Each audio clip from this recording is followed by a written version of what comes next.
It's on the chin, but it might be tight enough.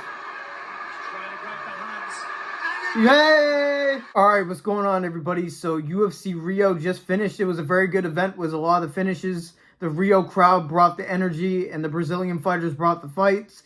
It was a very good event, so I'll be going through the entire main card, giving my breakdown of all the fights that happened, and giving my instant reaction to it. But real quick, before I get into the video, 95.7% of you guys aren't subscribed, so if you like UFC, pro boxing, or Misfits boxing content, I post 2 to 4 times a week on this channel at least, so make sure you guys subscribe. I appreciate you.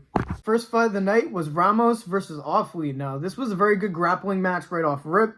High-paced action. This is a good example of actually good grappling in MMA, and they weren't really stalling, even though it took a little bit for Offley to get the rear naked. But I'm getting ahead of myself. Ramos was able to get a takedown, like, basically instant without, throughout the fight. They stood up for a good, 30 seconds, but that's about it. And he was trying to get a leg lock, knee lock, calf splicer type of submission in different positions. He was going from different position to different position, but Offley was doing a very good job defending himself from the takedowns and turning and rotating his leg. Now, Offley was able to reverse position and get Ramos's back and was able to force him to carry him around until he was able to cinch the rear naked in round 1. Oh, this will be a crazy turnaround. Oh, it's right under the chin. He has to tap. Wow. Damn.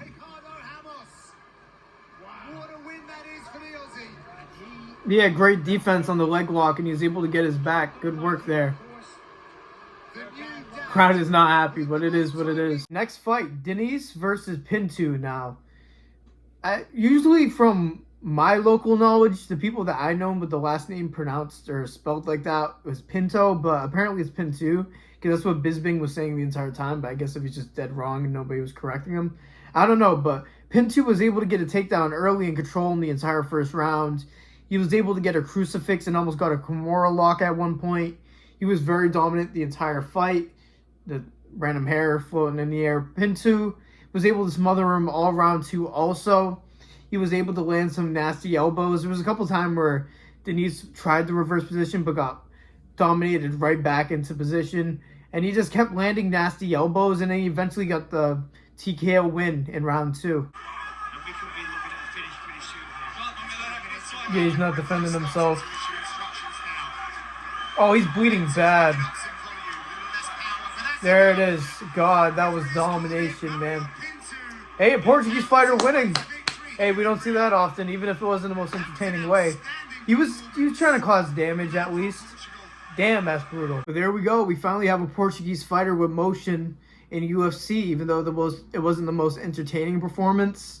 It was still dominant, and they were even saying going into the fight they didn't expect him to grapple. So if he's able to dominate on the ground like that and he can stand up, we might have a problem. Next fight was Vicente Luque versus Alvarez. Now, the first round was fairly patient. They were figuring each other out.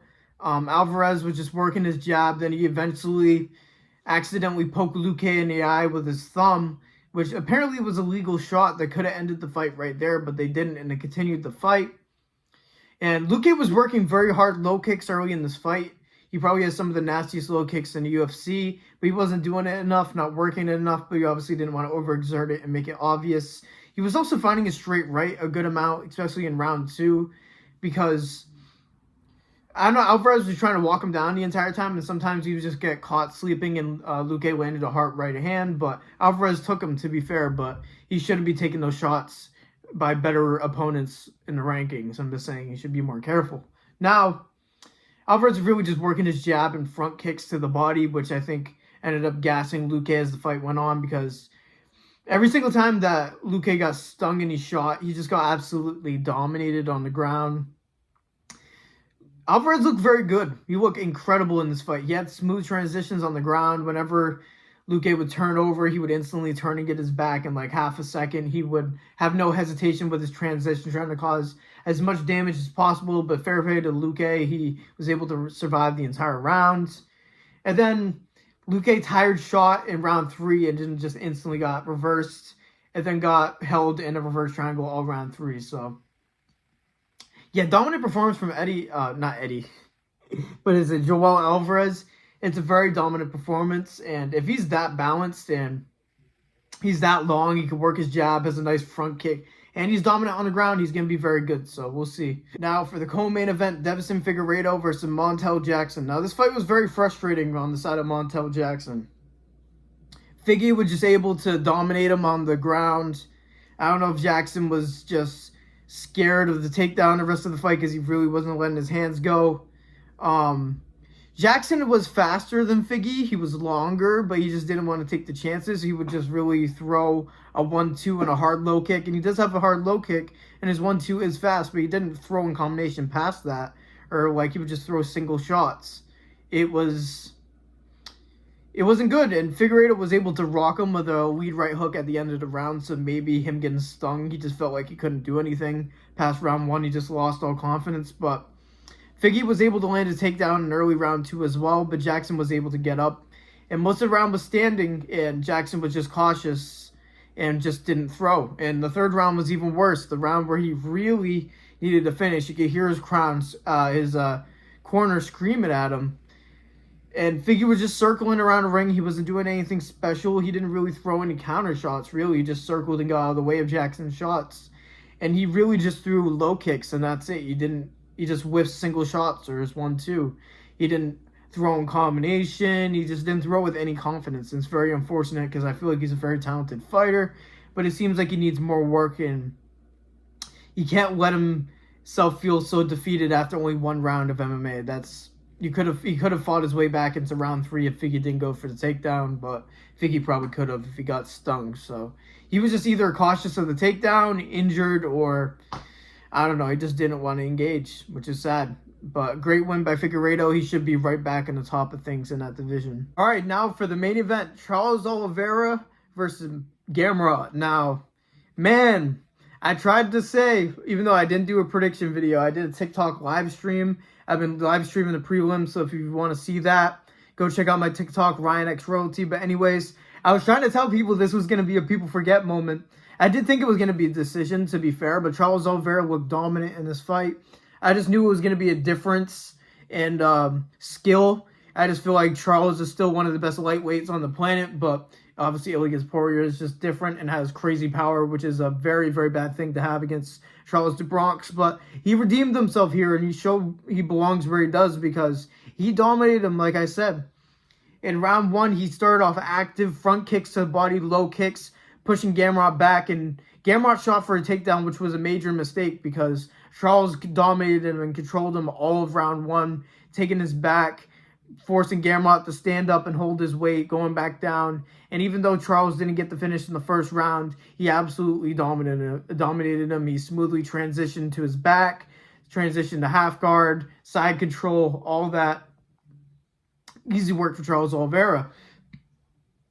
Excuse me. And then in round 2, Charles Olivera starts off on the feet, pushing Gamrot back, putting on real pressure, almost to a reckless extent. It was getting me kind of nervous because there was a couple times where Gamrot was getting very close to landing shots, and Charles ate a couple too. I know Gamrot doesn't have the same finishing potential. That's why I thought it was going to be a decision. I thought he was just going to be good enough to stop himself from getting finished. But no, because Charles was able to take him down again, and then he was able to get his back, and then he eventually got a rear naked that it had such a tight grip. It was on the chin, but it didn't matter. Chin crank finish from Charles Olivera. Oh. It's on the chin, but it might be tight enough. Yay! Let's go, Charles. I told you guys there's going to be a people forget man moment. Dominant performance by Charles Olivera, even on the feet, pressuring him back. Amazing work. Oh my goodness. That's all I had for you tonight, man. UFC Rio was a very good card, a lot of finishes. I didn't know what I really expected. I didn't end up doing a prediction video. I'm sorry about that. I had Charles, but I had him by decision, so I was wrong but right. So kind of a weird thing. I thought Figueiredo was going to win. He put on a great performance as well. So overall, a great card and a very important wins for those fighters. So I'm very excited what's next for them. I'm going to try to upload tomorrow early. If I don't wake up early, then it is what it is. I'm guaranteed to upload Monday. So make sure you guys like the video, subscribe, turn on notifications, all that if you want to see more posts out of me. Again, 95.7% of you guys aren't subscribed. And I get a fair amount of views consistently now for how big my channel is. So make sure you guys subscribe if you enjoyed the channel. But thank you guys for listening to me up like usual. God bless every single one of you. And peace out. I think regular show and stuff. What's your favorite song? Oh, and I can't explain that. I love music. You love all kinds of music? Yes, but except for hip hop. Well, You don't like hip hop? and no, not too much. No, I've been rapping, I'll be practicing, I'm hopping on top of the game. I'm spitting the fire, my phone, the light, your months, they call me Kane. Get people stay talking about I'm a walkers, I do not fuck with lames. People stay hating them lyrical saying, cause Mo's igniting the flames. Sign that bill, the pressure give you lecture when you sign that bill. World stand still, the devil offers something where you take that skill. Shit get real, and the pussy gobbing, going in like Batman. I don't need a shorty came right over and she backed up. Now we moving cause I'm fucking ways in the bathtub. Crazy how the fucking only started with a back rub. Now we in the city fucking dancing in the sack love. You steady fucking switch and stay up in your fucking lane. And shorty super soaker, I can hit your ass for range. Shorty doing ass and you knowin' where it's going. Steady sipping codeine, yeah, you knowin' in my potion.